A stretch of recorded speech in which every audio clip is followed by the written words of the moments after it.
Nous sommes là dans le cadre d'une série de tournées, donc initiées par le ministère du Commerce et des PME, avec le soutien de l'Association des meuniers et industriels du Sénégal, en collaboration avec la FNBS et la RBS, dans le cadre d'expliquer le contenu du décret 2019-2277 ainsi que les différents arrêtés.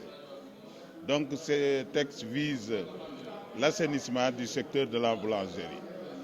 Et cet assainissement vise une finalité qui est l'allègement des charges de production et de distribution des boulangers, la rentabilité du secteur, la création d'emplois et enfin la défense des intérêts des consommateurs. La boulangerie sénégalaise, c'est un secteur à problème.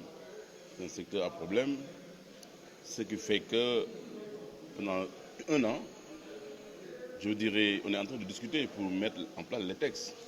Et d'ailleurs, ce n'est pas fortuit que vous voyez ici le président de Meunier, qui quand même a appuyé cette campagne de communication pour vous dire l'intérêt général que l'autorité porte sur ce secteur. C'est un secteur à problème. C'est pourquoi nous avons dit aujourd'hui, très honoré d'être à Saint-Louis. Parce que moi, je pense qu'aujourd'hui, on peut le dire. Saint-Louis, c'est une vraie ville d'exemple.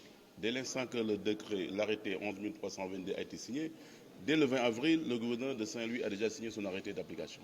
Ça veut dire quoi? Ça veut dire que Saint-Louis, c'est un exemple. Et on est heureux aujourd'hui d'entendre le préfet dire qu'aujourd'hui, il y a même une application sur le terrain. Donc c'est ça qu'on attend. Donc Saint-Louis doit être un exemple pour tout le monde.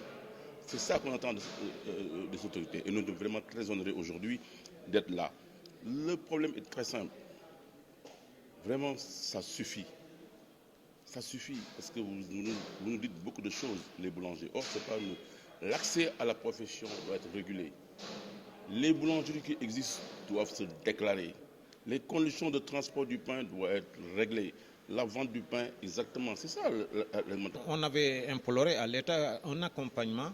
Au niveau local, nous avons que Saint-Louis a fait des pas en avant, mais il reste quelque chose à faire parce que la disponibilité du pain aussi est une question qu'il faut régler. Le consommateur ne peut pas faire une certaine distance pour chercher du pain. Alors les points de vente ou les espaces aménagés sont une priorité parce que la nature a horreur du vide. Si on interdit la vente du pain dans les boutiques, il faut un autre réceptacle.